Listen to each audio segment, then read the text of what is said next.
Krsna Chaitanya Prabhu Nityananda.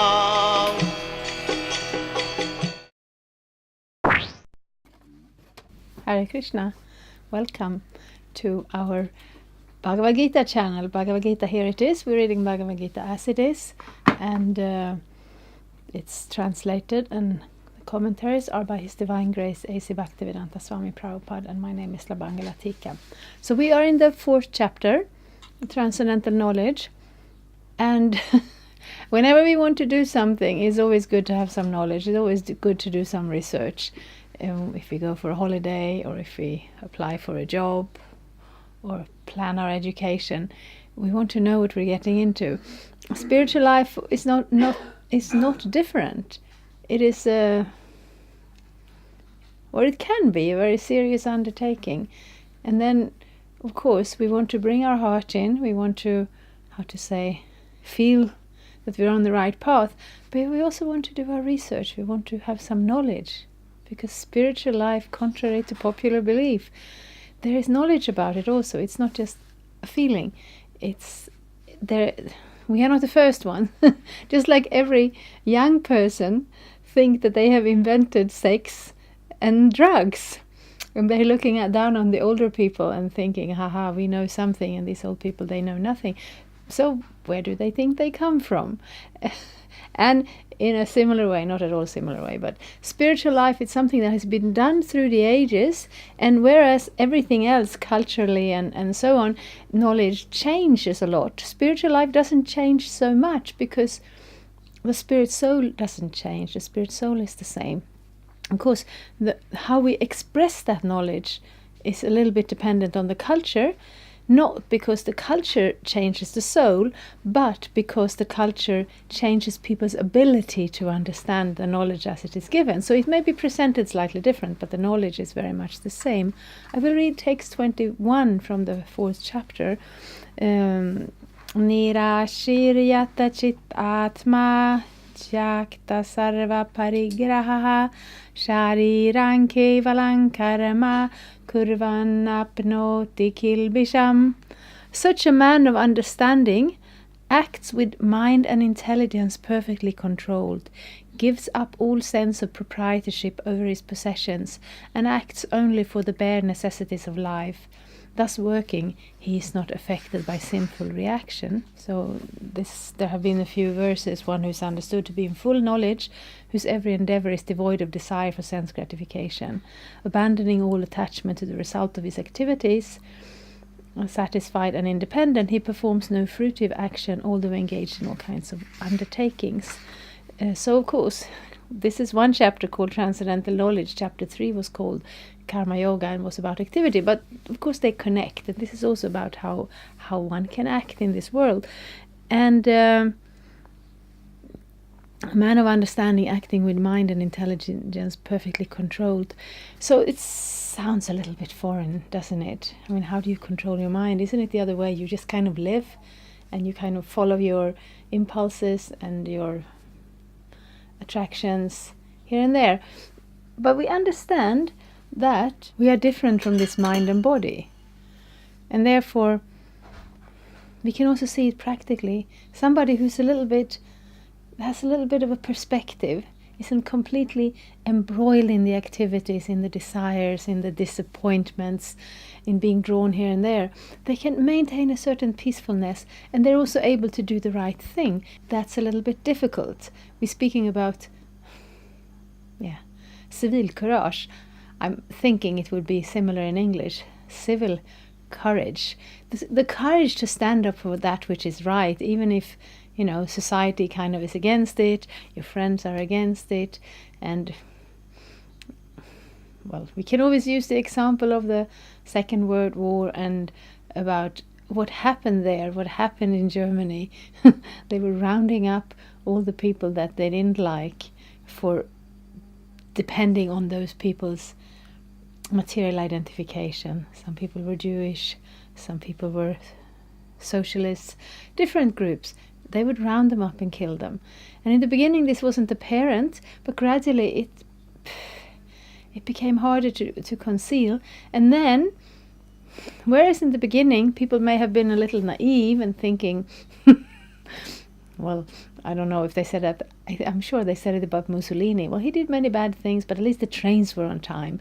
But when you're rounding up the people and just killing them arbitrarily because you feel that will give you a better situation in life, if you can run the trains on time, it doesn't really enter into the question if this is a good or bad thing. So some people would stand up, and some people didn't stand up, but on the side they try to protect people, they try to help people, and those people had some kind of a sense of some self-control, some compassion, some level of peacefulness, because if you're constantly in anxiety yourself, it's very difficult to step outside of yourself.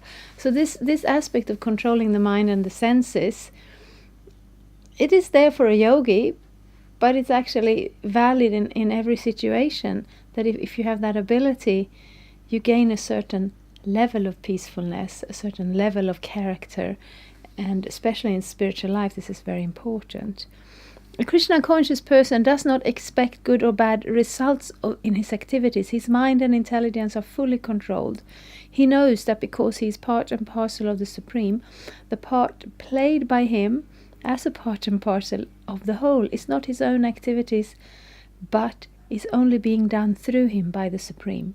When the hand moves, it does not move out of its own accord, but by the endeavor of the whole body. A Krishna-conscious person is always dovetailed with the supreme desire, for he has no desire for personal sense gratification. He moves exactly like a part to a machine.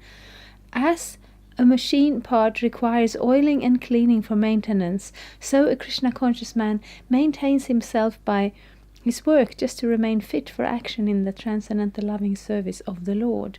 He is therefore immune to all the reactions of his endeavors. Like an animal, he has no proprietorship even over his own body. A cruel proprietor of an animal sometimes kills the animal in his possession, yet the animal does not protest, nor does it have any real independence.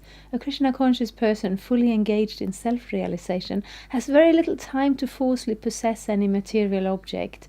For maintaining body and soul, he does not require unfair means of accumulating money. He does not therefore become contaminated by such material sins. He is free from all reactions to his actions. Yes, sometimes Bhagavad-gita is a little more surprising than other times. This presents a different picture of existence. It's not just me and my house and my money and my family. There's something outside of me. And then we try to be like thinking outside ourselves. We're trying to do good things in society, but as long as we do them on a material level, it is still very much connected with this identification. And if we can look at this world, of course we cannot always do it, but we can take a step back and see that it's a little bit like a dream. It comes and goes. The feelings, the emotions, the good, the bad, it comes and goes. I don't exactly remember which sense, but depending on which situation something occurs, you can understand it in a different way. And I heard this thing about being in a dream. The problem with a dream is we don't realize it's a dream. So if we're running around and we're becoming very fearful or very excited, but as soon as you realize it's a dream, you have a totally different level of control, because it's actually your dream. It's happening in your mind, and you can just decide. I've done this. I was looking for something in that dream and I couldn't find it, and I was getting a little bit disturbed, and I realized this is a dream. It's my dream, and when I open that door, the thing I'm looking for is going to be in there. And it was, because it was my dream. And how do you realize it's a dream? It takes a little habit, and maybe we don't want to put that sort of endeavor into it, because we'd rather put our endeavor into being Krishna conscious, but still it's kind of interesting. If you try to read something in a dream, the letters will not stay on the page. They will jump around. They will change. When you look away and look back, it will change. If you look on the lines in your hand, similarly, they will change. And if you sit down and think, how did I get here? So when I'm here now, I know how I got here. I went to work. After work, I took the commuter train. Then my friend Bhagavad-gita came and picked me up with the car and drove here. And now I'm here in front of the camera. I know exactly how I got here. And in a dream, you can't take very many steps back because it becomes very hazy. It kind of fades. But similarly, in this life, if you go all the way back to when we were born, if we can remember that far, it's very unlikely, but it's possible. But beyond that, we don't have any memories. How did we get there? How did we get there? So it's a bit like a dream. Right now I'm dreaming I'm in this Swedish lady body, middle age, all of that. It's not me. I'm something different than that. And when we can get that perspective, it creates a certain level of detachment. It doesn't create the level of stupidity. Of course, we're still going to have to eat every day. Otherwise, we can't really function in this world. If we have a family, if we have children, if we have a responsibility, we will have to take care of them. But our worth and our happiness is not dependent on these external sources. Like I hear there is this, it has a word. If you have a home and you have children and you put all your focus and energy and love into those children, and then they grow up and they move out, and then you're left alone with your empty nest, and if you have nothing else to put your heart in, it can be a very frustrating and sad situation. But actually those children, they come to us and we give them what they need and we give them our love, because how can we not give them our love? And then they will have other priorities and there will still be some love, but we also have to have our own life. So with this body, it's similar. We have it now, we can take care of it. We have our mind, we will forever have our mind, but the mind becomes very much expressed in accordance to our body. When we have a when we have a dog's body, then we will not sit around reading Bhagavad-gita. When we have a demigod's body, we will probably not worry about the petrol prices. These things are connected to the body we're inside, but the mind doesn't change as such, but the expression of it, our level of consciousness that comes through it, that changes with each body. So if we can change that identification and put it back to a real identification, we are part and parcel of Krishna. He's the Supreme Personality of Godhead. We have the right to be engaged in his service, and in that service there is no question of karmic reaction, of entanglement in this world. And coming to that point, it sounds a little harsh as a cog in a machine, as an animal owned by its master. But in a sense it is true. When we die, we have no control over where we go next. There's very little. We have control within a small sphere, but outside of that, our life, we may come to the point of being 100 years old. Not much further than that. So we're limited like that, and the more we identify with this body and with the limited situation and wanting more from it, wanting to take our satisfaction and happiness and identification out of this body and the situation of the body, the more we will be frustrated, and the less we will be able to keep that perspective, to keep that, develop that, those good qualities, those good habits, that conduct that takes us to the next level. But connecting in Krishna consciousness, it is actually very possible. And yes, that's why we read the Bhagavad-gita. I will take one more verse actually. Text 22. Yadricha labha santushto dvatito vimatsaraha sama siddhav asiddhav cha kritvapina nibadyate. He who is satisfied with gain which comes of its own accord, who is free from duality and does not envy, who is steady in both success and failure, is never entangled although performing activities. So that's that peaceful level that is actually possible to gain, but we need a little perspective, we need to step back, which comes of its own accord. We always have access to something in this world, and we find different levels. I have friends who have, like, their material situation is very different from mine, and I'm looking and I'm thinking, don't you become worried by having so little, or don't you become overwhelmed by having so much, because my situation is my situation, and for me that situation is perfect because it's given to me. It doesn't mean I just sit back in the sofa and Krishna will come and bring me my food. No, it means I have access to a certain corridor of activities in this world, and I can do them, and I can maintain my body, and I have time and energy left to focus on my Krishna conscious service. Purport: a Krishna conscious person does not make so much endeavor even to maintain his body. He is satisfied with gains which are obtained of their own accord. He neither begs nor borrows, but he labors honestly as far as is in his power, and is satisfied with whatever is obtained by his own honest labor. He is therefore independent in his livelihood. He does not allow anyone's service to hamper his own service in Krishna consciousness. However, for the service of the Lord, he can participate in any kind of action without being disturbed by the duality of the material world. The duality of the material world is felt in terms of heat and cold, misery and happiness.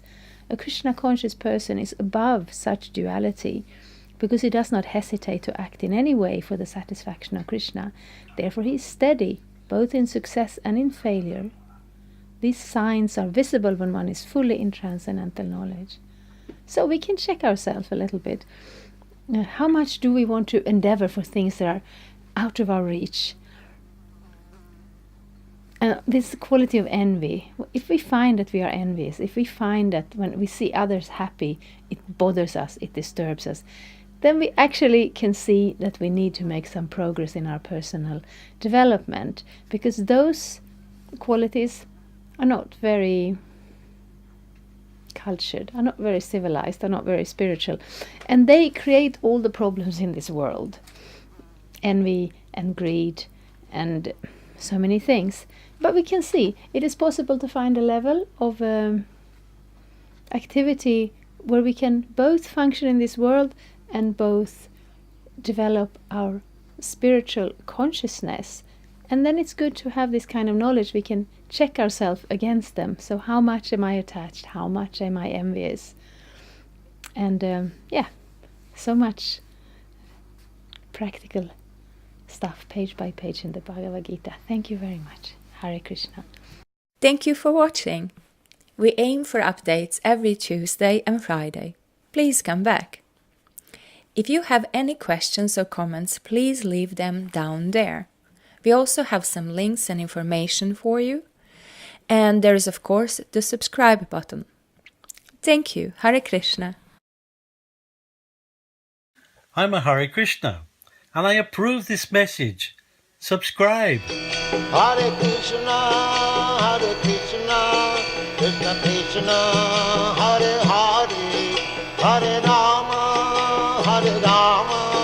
Rama Rama.